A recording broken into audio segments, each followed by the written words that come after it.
So from today, we are going to review some quiz questions which are based on a lot of programs we did on the concept of succeeding as a Muslims. So as individuals, as organizations, as groups of Muslims, if we want to succeed in the eyes of Allah subhanahu wa ta'ala, if we want to achieve the goals for which Allah subhanahu wa ta'ala gave Islam to us, if we want to practice the Deen as it was practiced by Prophet sallallahu alaihi wasallam and his companions, then what are the main themes of those objectives of Deen and the concepts of Deen that which all we continue need to be reminding ourselves of. So because we had done those programs over a long time, some people attended some, others people attended others, and so I thought it will be a good idea to review all of those concepts quickly, not in detail, not every aspect which we discuss, but the main things we can discuss and review.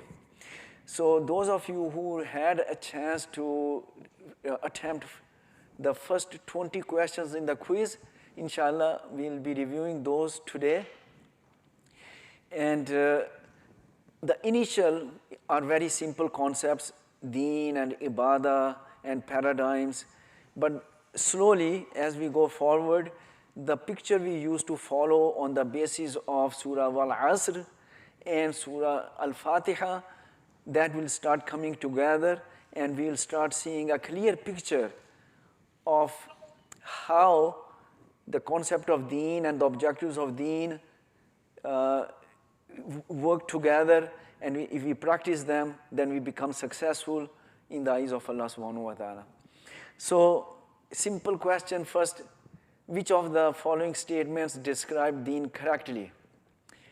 Deen means religion.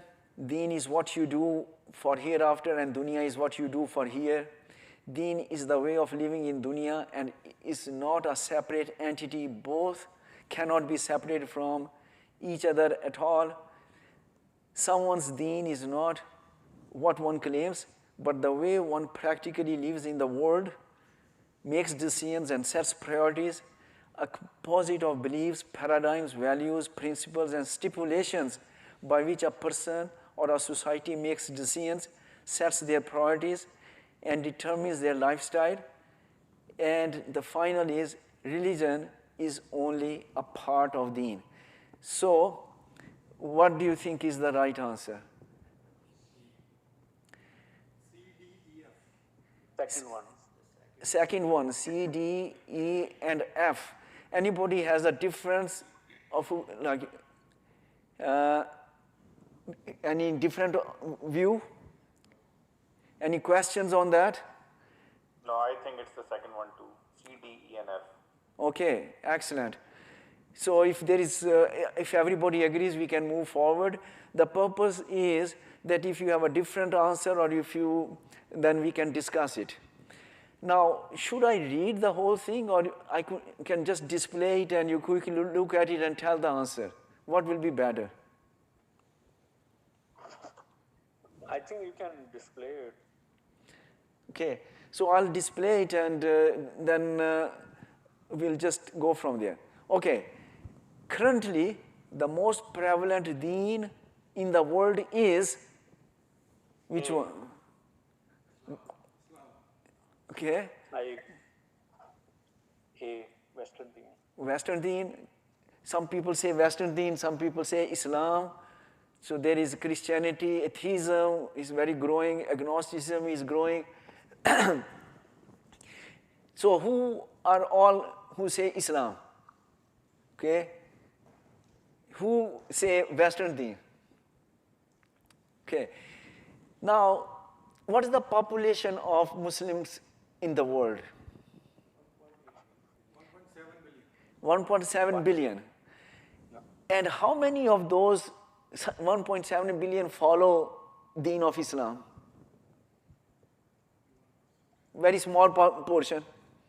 And what's the total population of the world? almost 8 billion. So Islam is not the most prevalent deen. In fact, right now, if you look at the world, whether they are Muslims, whether they are Christians, whether they are atheists, whether they are agnostics, whether they are Buddhists, whether they are Hindus, Western deen is being followed by majority of the world population. If you see that people, even Muslims, majority of Muslims, they do salah, they fast, they read Quran according to the Islamic teachings. They pay zakah according to the Islamic teachings. But rest of their life is governed by Islamic value, Western values, Western culture, Western fashion, Western ideology, Western everything. So even Muslims are not following his deen of Islam. They are following the deen of the West. Deen of Islam is followed when in every aspect of your life you do whatever Allah subhanahu wa ta'ala commands you to do. If that's the guiding principle, then you are following the deen of Islam. So the reason I posed this question was actually to make this point clear, that until Muslims start making all their decisions, their cultural decisions, their social decisions, their political decisions, their personal and public decisions, everything according to the guidance provided by Deen of Islam, we are not following the Deen of Islam. We are following whatever other cultures and traditions we are, and nowadays most of the is following the Western Deen. Can you imagine even in Pakistan how much the Patrick Day, St. Patrick Day and Halloween and this and that are being celebrated? So that's an indication. Everybody agrees we can go forward? Yeah, I want to add. Okay. I think to me, the dominant deen is the book, which is basically everything which is non-Islamic, I call it a book. And that's which is commonality in everywhere, whether it's a Western, whether you're Christianity right now, because they have moved away from the religion as well. So that to me is a more prevalent, if you ask me, is a book. Yeah. So the reason, actually in the initial old one I had kufr, but I replaced it. Okay. But, okay. So today, when I was reviewing it, I updated few things because the original thing was done, as you know, 9 years ago. Okay? I made this 9 years ago, but I thought because kufr doesn't give the proper perception, Western deen gives a clear picture that what are we really following. And all those people who call for secularism in Pakistan and in Muslim countries, and they are all following Western deen. Okay, so we can go next question. The next is, how does deen of Islam compare to other deens? So remember. Sorry, brother Ayub. Just a quick comment. I don't know what is agnosticism. That last one, I don't know what this means. Okay, agnosticism is those people who don't believe in God, and they are not atheist either. They say we don't know, so I don't care. So they are called as agnostics. Okay. Thanks. Okay, yeah. Now, so when I say deen, other deens, remember the definition of deen which we had discussed, and that was that the decisions, day-to-day life decisions, whether they are personal decisions, family decisions, political decisions, public decisions, all the considerations you have to make those decisions is deen. Okay? So that's a simple definition of deen. So if somebody makes a decision on the basis of some customs and traditions which are against Islam, then that person is not following the deen of Islam, he or she is following that customs or tradition as his deen, because they are making their decision according to that custom and tradition. So there are people, one person may be following different deens. A Muslim may be following deen of Islam in some areas and deen of customs and tradition in another areas, and deen of self own nafs in some other areas, and the Western deen in another areas. So keep that in mind. So how does deen of Islam compare to other deens? So deen of Islam is Allah-centered rather than world-centered. Lot of things we follow in our life are centered on the world. Muslims' life is Allah-centered. That everything revolves around what Allah wants us to do. So it's based on the paradigm of taqwa rather than a takathur. So what is the paradigm of taqwa and how is it different from a takathur? As you know, a takathur is trying to maximize your worldly benefits and gains and fulfilling your instant desires and all those kind of things, just focusing on that. And the paradigm of taqwa is focusing on what is going to please Allah subhanahu wa ta'ala and avoid the displeasure of Allah subhanahu wa ta'ala. And this is a paradigm of restraint. We restrain ourselves from many things. It's a paradigm of care and caution that we are very careful in doing anything which will be displeasing to Allah subhanahu wa ta'ala. So that's the difference. It differs from Christianity and Judaism only in the belief of the prophets. Do you agree with this statement or no? No. No, because there is much more difference than just the prophets. Because sometimes the reason I have that comment is many times some Muslims may go, okay, it doesn't matter. They also follow the messenger of Allah and they also want to please Allah subhanahu wa ta'ala. So there are many ways to Allah. No, there are not many ways to Allah. Allah subhanahu wa ta'ala has only given us one way, and that is Islam.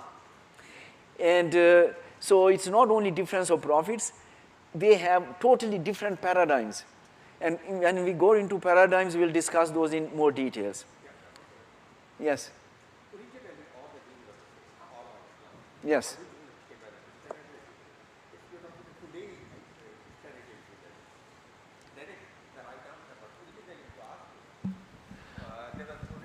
Yeah. Okay. So you are absolutely right that original deen was always Islam. Adam alayhi salam taught Islam, Nuh alayhi salam taught Islam, Ibrahim alayhi salam taught Islam. All messengers of Allah taught Islam. So what happened is people deviated away from Islam. They added their own bid'at. They dropped some important things from the deen. They added some things to the deen. They changed the emphasis. So many things happened and that became new religion, like Judaism, like Christianity, like Zoroastrianism, like those kind of things. But I'm saying if you can rephrase it, the current format, then it's fine. Then we differ a lot. It's not different of only the Prophet. But the original, if you talk about, they were all Muslims. Yeah, so Christianity is the name of current deen. Yeah, it's not I'm just saying only if you qualify that. Right, by only so that's why when we say Christianity and Judaism, we are talking about what they believe now, because originally there was no Christianity, there was no Judaism, it was all Islam. As in Surah Hajj, Allah subhanahu wa ta'ala told us, Sammakumul Muslimina min qablu wa fi hada, that we named you Muslim in previously as well as in this Holy Quran. Okay, so the next statement is Islam requires that every decision in life of a person or a community must be in submission to Allah subhanahu wa ta'ala, including setting goals, objectives and priorities. Other deens may have different gods for different matters. So that's a true statement. Islam is designed to govern exclusively and does not like partnership with other competing lifestyles. The Western Deen lets people practice their religion as long as it prevails over all other matters. This is very important to understand, that Islam wants exclusive authority and governance over the life of its adherents. Western Deen is only that, okay, you can do your rituals, but follow our culture, our traditions, and our secular values. Many Muslims nowadays perform religious practices while they live by Western Deen. We have talked about this already. Okay, so we have gone through each statement, so we don't need to go to the answer. Now, paradigms. When we were doing the course, we went through different kind of paradigms, and there is a reason for that. Because paradigm is the way we look at the world, and it sets our attitude. Now,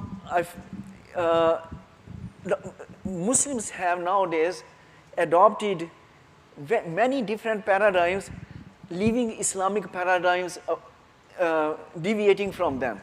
Although they may pray, although they may read Quran, although they may be fasting, but the way they make their decisions and they look at the things and interpret things is from other cultures and other ideologies.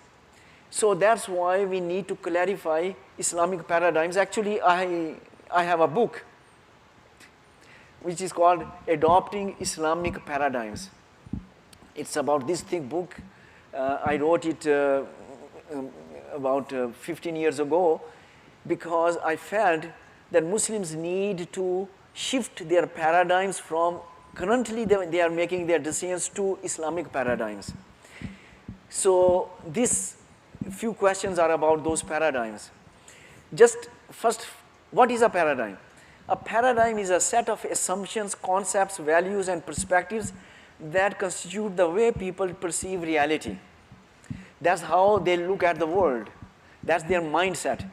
Most of the people have adopted the paradigms of the society in which they live without thinking or realizing. They are programmed by the society to think and look at things in a certain manner. So those people who Muslims who are brought up in India, they adopted a lot of Hindu paradigms. Those people who are growing up in Western society, without realizing, they are being conditioned to adopt the Western paradigms. So that's why we need to understand what are the Islamic paradigms clearly, so that if we see that those other paradigms are infiltrating into our decision making, then we can push them away and we can clarify our thinking. So paradigms determine the attitudes, behaviors, and reactions of people. They are the maps by which people interpret things, filter information, react to events in life, and set priorities. So take the example, there is a very famous book, some of you may have read it. It was by Stephen Covey.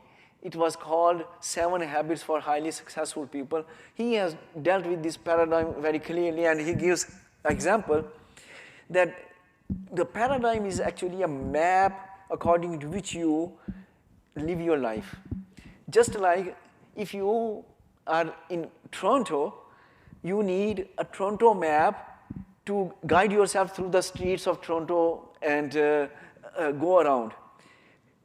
A map of Chicago is not going to help you in Toronto, and the Toronto map is not going to help you in Dallas. So in the same manner, whatever ideology you want to follow, for us Islam, we need to make sure that our paradigms are Islamic paradigms. They are not borrowed from, or they are not without us realizing that we have been trained to think in the manner of those people. Lot of confusions about Deen and Islam and Islamic teachings nowadays, which people raise, and a lot of differences happen, is because people think from Western paradigm instead of thinking and looking at Islamic teachings from the Islamic paradigms. So,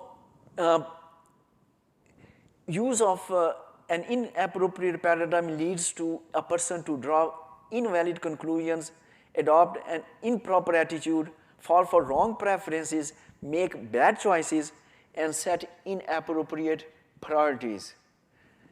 That's a true statement. Paradigm is a Western term that has no relevance to Islam, because sometimes when you talk to religious people and you try to explain these things in modern terms, they say, oh, what it has to do with Islam? It has everything to do with Islam, because we need our new generations thinking in Islamic manner and making decisions in Islamic manner. Is paradigm a subset of his Brother, Deen, I or have a question. Sure, go ahead. I don't clearly understand the difference between paradigm and Deen. Isn't Deen, isn't Deen complete and the instructions in the Deen are complete, then how is paradigm a different? Is paradigm how you apply Deen to your life? I'm not clear. Okay, actually, I tend to agree with you that there is not much difference between paradigm and the Islamic concept of Deen. But I'm just explaining in modern terminology that to follow Islam, we have to think in the manner the Deen of Islam teaches us, not according to the paradigms of the Western society. That's the point I'm trying to make. Okay. Okay? Yes. Okay. Okay. So let's go to the next question. Which of the following statements reflect the correct understanding of and need the concept of paradigm shift? Means the paradigm shift is when, if you realize that you are on the wrong paradigm and you shift it to the right paradigm. So for example, people used to think that Earth is flat. And when they discovered that it's like a globe, like a ball, the whole paradigm shifted and they started thinking differently. So paradigm shift means moving from one way of thinking to another way of thinking. And that's why our generations need to shift from Western paradigms to the Islamic paradigms, so that we start looking at everything from the complete Deen perspective. So we have discussed that enough. For the sake of time, we'll move to the next question. Would you be able to give an example of, a paradigm that Muslims have, which is wrong, and Western paradigm, as compared to what is the right paradigm or Islamic paradigm? See, for example, let's just take the example of nowadays people are the way LB or those queer things people talk about. So there is a Western paradigm of looking at those things, which a lot of Muslims have adopted, and there is an Islamic way of looking at it, that what Allah teaches us and what Allah approves and disapproves, so we have to look from Allah's perspective, not Western perspective. Just quickly that came to my mind, but we can give a lot of other examples. Is that? Okay. Yeah, Yes. Okay.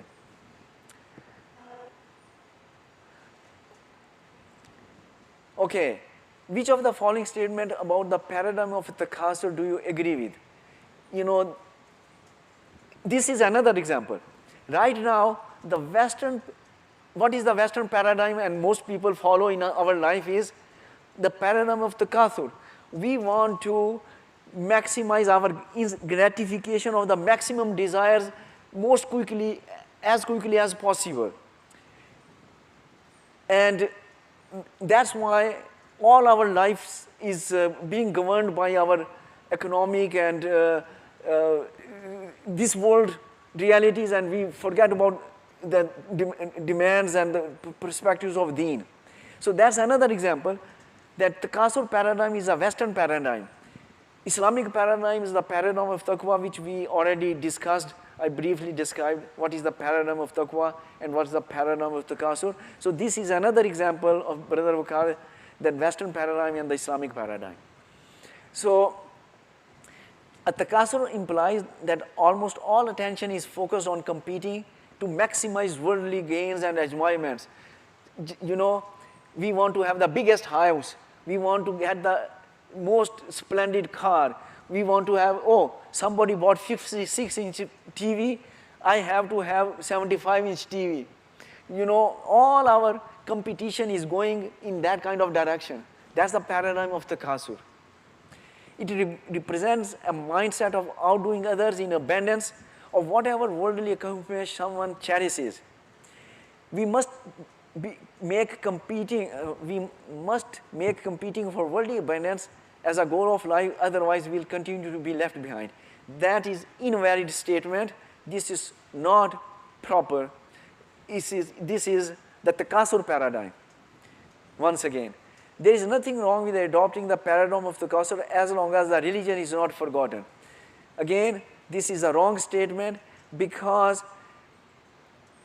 that's what many people are nowadays doing, that they are following the Takasur paradigm, and with that they attach a little bit of Islam by doing Salah and Psalm and fasting and reading Quran, and they think that they are following Islam.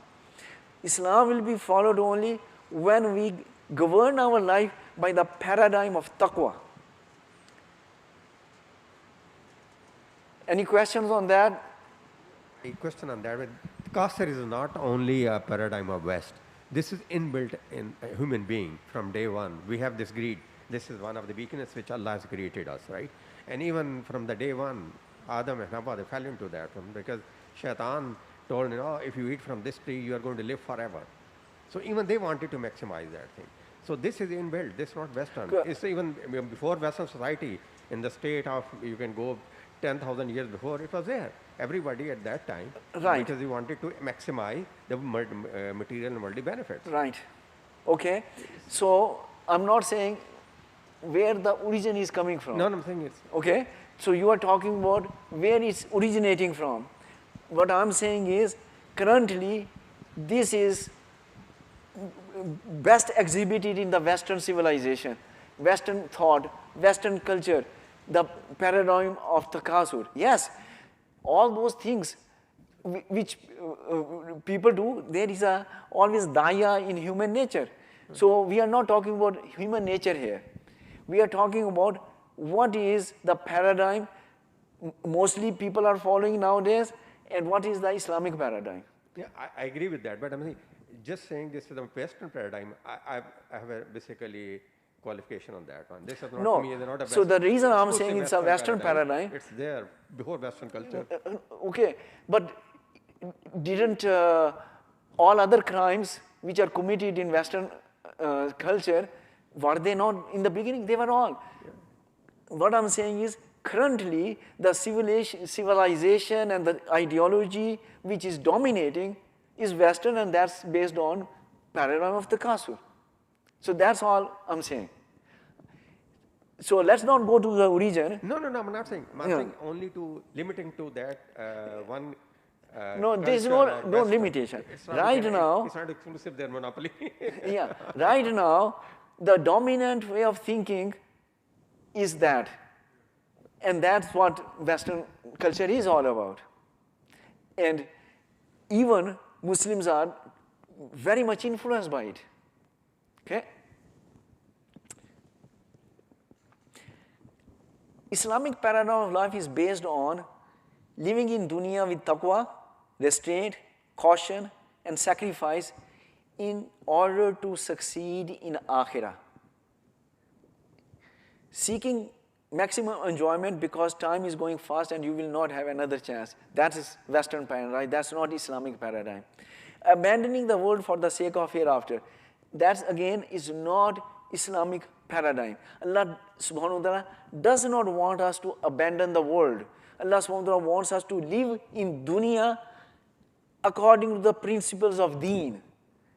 So striking, when we talk about Deen and Dunya, then some people talk about striking a balance between Deen and Dunya. This is also a wrong statement, because there is no balancing between Deen and Dunya, because balance is always in two things, one thing different, another thing different. Deen and Dunya are actually cannot be separated, because Deen is Allah's guidance of living dunya. When we live dunya according to the guidance of Allah subhanahu wa ta'ala, we are following the Deen of Islam. So Deen and dunya are not separate. There is no need to be balanced there, because everything in dunya we do must be according to the Deen of Islam. So what we need to balance is, within Deen, we need to balance different priorities. Some things are our worldly needs, some things we do only for hereafter. Those kind of things, we learn that balance from the life of Prophet sallallahu alaihi wasallam. What kind of importance should be given to various parts, because our life has many sections. Like we have different activities in our life. So all of them must be according to the Deen of Islam, but Deen also suggests us how to balance them. And when we go further in the course, remember I had shown how to walk on a tightrope and maintain that balance. So we'll be discussing that more in detail when we reach there. Yeah, I think I agree that there is no, basically, you can't keep the balance. There's no way you can do it, because Allah and our Deen always advise us, you have to prefer akhirah over dunya. This is very clear, right? So there's no balance between dunya and the akhirah. So, no. They take preference. The akhirah, if there is a choice where you have to take and they're competing ones, you have to go for the akhirah rather than the dunya. Okay. That's okay. That's one way of looking at it. Yeah. The way I'm looking at it is that people keep saying, if we separate dunya and akhirah, then those people who say we need to balance Deen and dunya become right. That's not what it is, because akhirah is not separate from dunya. Al-akhiratu dunya mazra'atul akhirah. So whatever we do in this dunya, we have to do according to the Deen, and that's what determined our akhirah. So nothing of them is separable. No, I'm saying then there is a choice between the two, and there are competing ones. They are not the same. They don't take you the same direction. So when there is a choice, you have to go for the other one. You have to pick that one and leave the dunya. Maybe it has a lot of those other attractions. But that's what Deen is. Yeah. Okay? What I'm saying is, we live in this dunya according to the teachings of Deen. So we cannot separate Deen and dunya. There is no comparison between them. Whatever we do in dunya, that's what determines our akhirah. So these are not the right way of thinking about dunya and akhirah. Everything we do in dunya determines our akhirah. So everything we do in dunya has to be according to the Deen of Allah subhanahu wa ta'ala. Okay? Islamic view of life is that religion applies to personal matters only. That's why everyone is accountable only for oneself. That's wrong, because Islamic view of life is that everything in life must be under the obedience of Allah subhanahu wa ta'ala. Personal matters should be regulated according to the edicts of religious leaders, and public policy should be formulated by elected political leaders according to what they consider the best for the society. Again, this is totally wrong. All matters, personal, public, private, whatever, they must be regulated by the guidance of the Deen. Life is one unit that cannot be compartmentalized. Thus, every aspect of public as well as private life, individually as well as collectively, must be governed by Islamic teachings. That's the right statement from Islamic perspective. Islam and secularism complement each other. Islam pertains to the spiritual aspects of life, and secularism deals with the carnal affairs. Again, totally wrong. The reason I have these statements because I've heard Muslims making such statements. So that's why it was needed to be clarified. Give to the Caesar his due and give to the God his due. Again, people think that spirituality is for Allah and everything else for dunya. No. Everything in our life, doesn't matter what part of our segment of our life, must be governed by the guidance of Allah subhanahu wa ta'ala, guidance of Islam.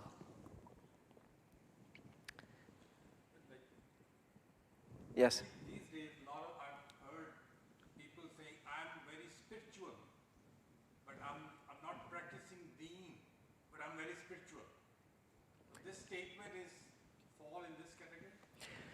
This is actually, once again, misguided statement from Western Deen perspective and un-Islamic statements. Because if you go through the whole Holy Quran and all ahadith, you will not find the word spiritual. Because Islam has what is right, what's wrong. Allah subhanahu wa ta'ala wants us to do amalus salihat, and Allah wants us to stay away from amalus sayyiat. So everything is spiritual and everything is carnal from Islamic point of view. You know, I usually give the example. If husband and wife enjoy each other's company according to Islamic teachings, Allah subhanahu wa ta'ala, they're saying that they are following the commandments of Allah subhanahu wa ta'ala and following Deen, Allah subhanahu wa ta'ala even considered that as an ibadah. On the other hand, what can be more spiritual than salah? If somebody does salah, but its intention is to show off, has no benefit whatsoever. It's totally rejected. So what I'm saying, I'm just giving an example. In Islam, nothing is spiritual, nothing is carnal. Everything is either it's right and acceptable to Allah subhanahu wa ta'ala, or it's wrong, rejected by Allah subhanahu wa ta'ala. So we should always think in this manner.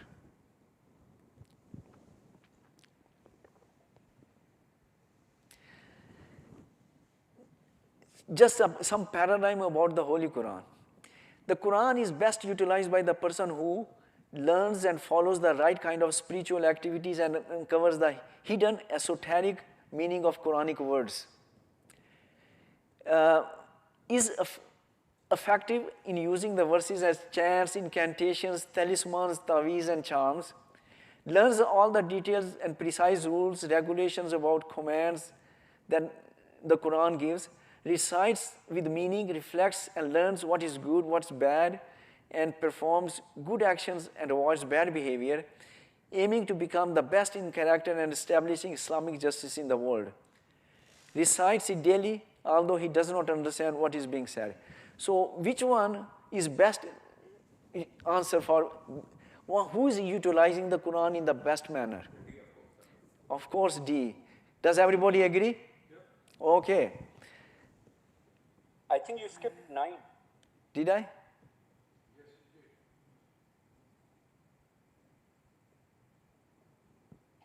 No, we discussed it.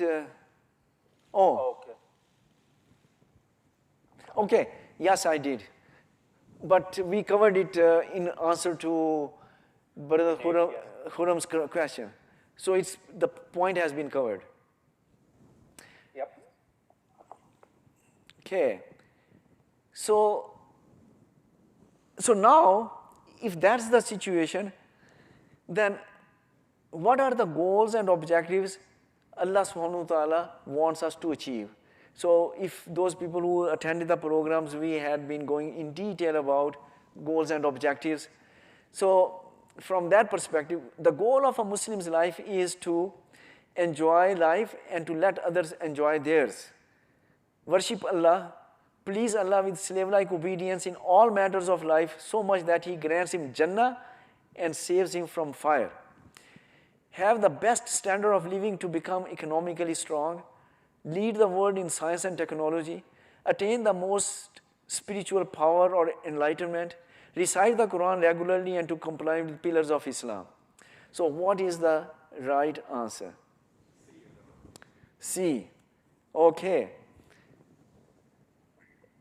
Yes, it's C based on what you gave, but I think B and C are same. D and C are not same because Worshipping Allah and okay. No, okay, B and C are not same for one reason. Because ibadah in Islam does not mean worship. English word worship is limited only to performing some rituals. So that's why B is not correct answer. If I would have said ibadah of Allah, then you are right that B and C are the same. But because I use the word worship, English word worship is limited to performing some rituals. That's it. So that's why B is not correct. okay, yeah, but I was saying because I think a lot of people translate ibadah to worship. Yeah. That's why And that's why I request all my brothers and sisters that let's not translate the word ibadah and the word salah and these kind of words zakah. So let's just keep Islamic terminology so that whenever we use that terminology, we have the comprehensive meaning in our mind. Because the English word worship gives totally wrong meaning. Because worship is only a part of ibadah. And we add there's the obedience, that becomes ibadah. Right. Worship and ibadah both. Obedience and worship both. Exactly. That's ibadah. Yeah. Total obedience, unconditional total obedience and worship. Yeah. Using a Okay. abbreviated word. Yeah. Simple. So, yeah, it's repeated. Okay, let's go to a Muslim does everything for the pleasure of Allah, love of Allah, entry into Jannah, salvation from hellfire. Which one is right? All of the above, none of the above, or you will want to pick one of those? All of the above. Because sometimes people become very altruistic and they say, oh, no, we should not do it for Jannah, we should not do to save ourselves from Akhirah. No. Allah subhanahu wa ta'ala told us Himself in Holy Quran that we should desire Jannah and we should seek refuge of Allah from fire.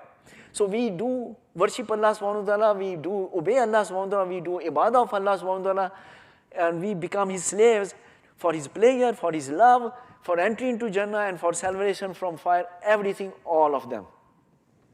And that has been termed as Fawzul Azim, in fact. Sorry? In Quran, that has been termed as Fawzul Azim. Yeah. Anybody who is saved from hellfire and entered the Jannah, and this is Fawzul Azim. Exactly. I don't, maybe it's going to come. Exactly. And that pause is coming. Okay. Circle the statement that are incorrect. Islam is for making things easy for people. If the circumstances make it difficult to live by Islamic principles, we should adjust those principles as required by the circumstances. Right or wrong? Wrong. Those who compromise Islamic principles to avoid making sacrifice for them are hypocrites. Right. Every meaningful, purposeful, constructive activity causes its own hardships and requires sacrifices. Absolutely. And that's why we should be always prepared to make sacrifice for the pleasure of Allah subhanahu wa ta'ala. Seeking Allah's pleasure entails making the required sacrifices and facing hardships steadfastly. Absolutely.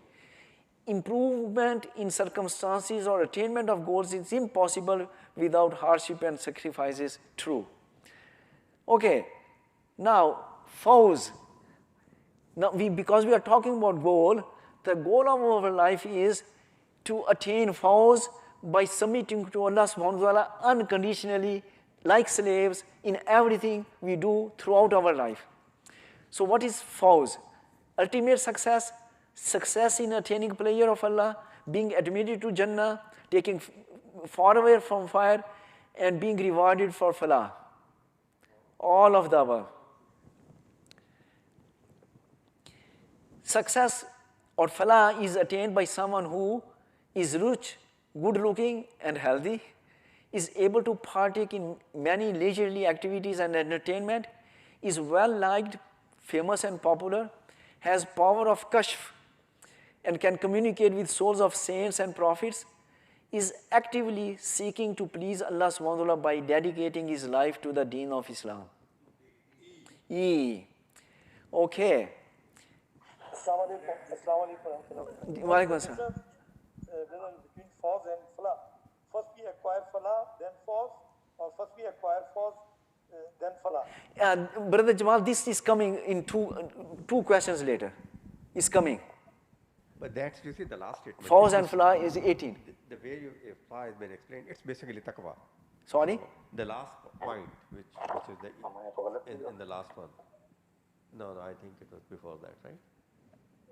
I'm sorry, I'm confused. Yeah. The last statement which you made, which is basically the salah, it's basically taqwa.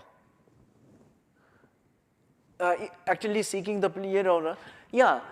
What is taqwa? Taqwa is that one. You do everything. Living by taqwa Yeah, is like Allah says, وَاتَّقُوا اللَّهَ لَعَلَّكُمْ تُفْلِحُونَ. That have taqwa for Allah so that you are successful. So these are all related terms, but falah is that you have been succeeded in living by taqwa. That's falah. So falah is actually, to answer Brother Jamal's question as well, falah is what we do in this world. If we succeed in this world, living by the Islamic principles, we will never be perfect. We should understand that. We will never be perfect. Sometimes we will make mistakes. But as long as when we make mistake, we come back and we try to please Allah subhanahu wa ta'ala, and we are living that lifestyle, being successful in doing that is falah. The reward which Allah will give on the day of judgment, that is fawz. So our ultimate aim is to get fawz, but for that purpose, we have to first attain falah. So falah is in this world doing the right things according to the Deen of Islam. And the reward is in the hereafter in the form of Jannah and safety from the fire. That's fawz in Akhirah, that's the reward. Yeah, but then in Quran, when uses falah, you see the word. It's not a tool, it's basically an objective. The way it's based, Qad aflahal mu'min, the people who have basically attained falah. Because we don't determine I got falah or not. Nobody can determine that one. It's only going to be determined on the day of judgment, whether we're successful or not. In this world, we don't know. We can adopt taqwa, right? But then falah to be the result is not a tool. It's not a tool, it's a taqwa. It's basically it's objective that I want to be successful. Okay. But how do you know I'm successful or not? I will only know the day of judgment, not here. Okay, but I'm not making a decision where the decision will be given. Yeah. Decision will be given by Allah subhanahu wa ta'ala. Yeah. What I'm saying, our objective in this world is to attain falah. Our objective in this world is to attain falah. And what is falah? Falah is being successful in living according to the guidance of Allah subhanahu wa ta'ala. Okay, my understanding of falah is the success. I will not know I've got success or not. I will only know whether I'm successful or not only in the day of judgment. I don't know. So in this world, it's not I can go for, I have to use taqwa to get falah or fawz both. Because it's an end result, it's not a tool. That's my understanding of falah, which I got from Quran. Okay. Falah is success. Yeah. Okay. Success in living according to Islam. That's what falah is. But I'm saying I don't know whether I have been successful or not. But am I saying that you know or not? Yes. I'm just giving you a definition that falah is succeeding in living according to the deen of Allah subhanahu wa ta'ala. That's taqwa is also same thing, taqwa.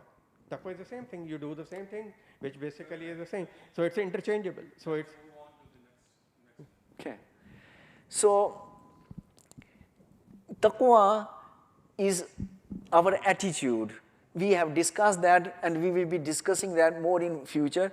But let's just focus right now on our objectives. Our objective in this world is, in this world we want to attain falah. And that's why Allah subhanahu says, قَدْ أَفْلَهَ مَنْ تَزَكَّى قَدْ أَفْلَهَ الْمُؤْمِنُونَ, and so all those words, that our objective is that we live a life which will be pleasing to Allah subhanahu wa ta'ala, which will be according to the guidance He has provided.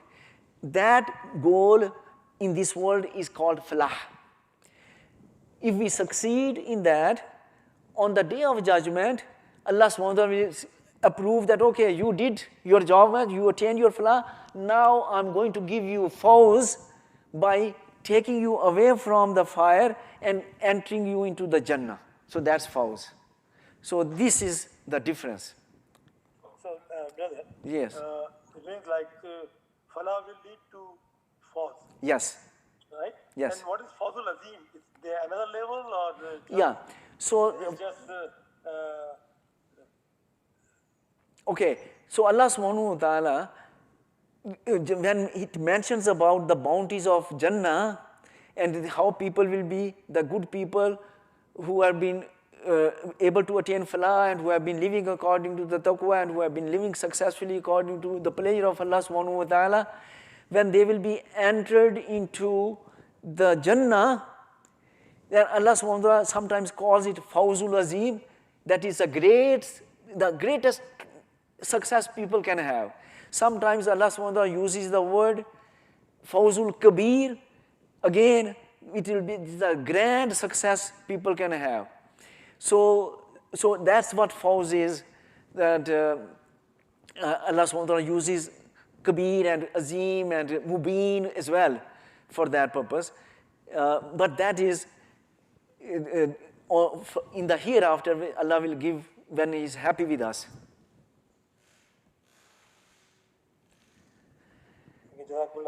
Okay. So the best way to attain fawz is, now how we can attain fawz? We talked about falah, but how can we attain fawz? Sometimes people think that they are attaining fawz, but the point I'm emphasizing here is dedicating to the individual and collective excellence, which is objectives of Deen. We will be covering that in more detail next week when we go to further details in goal of objective. So for now, I will leave this question aside. Okay, so this is fawz and falah, which I have already mentioned the difference between. That falah is success in living an Allah-centered life, focus on attaining His pleasure. Fawz is the success in having Allah pleased by one's effort, admitted into Jannah, and saved from fire. Falah is about people's actions in this life. Fawz is Allah's approval and reward in the hereafter. Falah and fawz are the same. The Quran uses them interchangeably. That's not true. Fawz, I've explained it already. So dedicating one's life to the objective of Deen is the only way of attaining falah and fawz. That's true. So we'll close here because it's already Isha time. And inshallah, I had some PowerPoint slides to summarize what we discussed today. But inshallah, we can do that next week because time is already over. And inshallah, we'll continue from questions there. How is it going? Is it useful? Okay, Jazakumullah khairan. Inshallah, join us next week. Assalamu alaikum wa rahmatullahi wa barakatuh.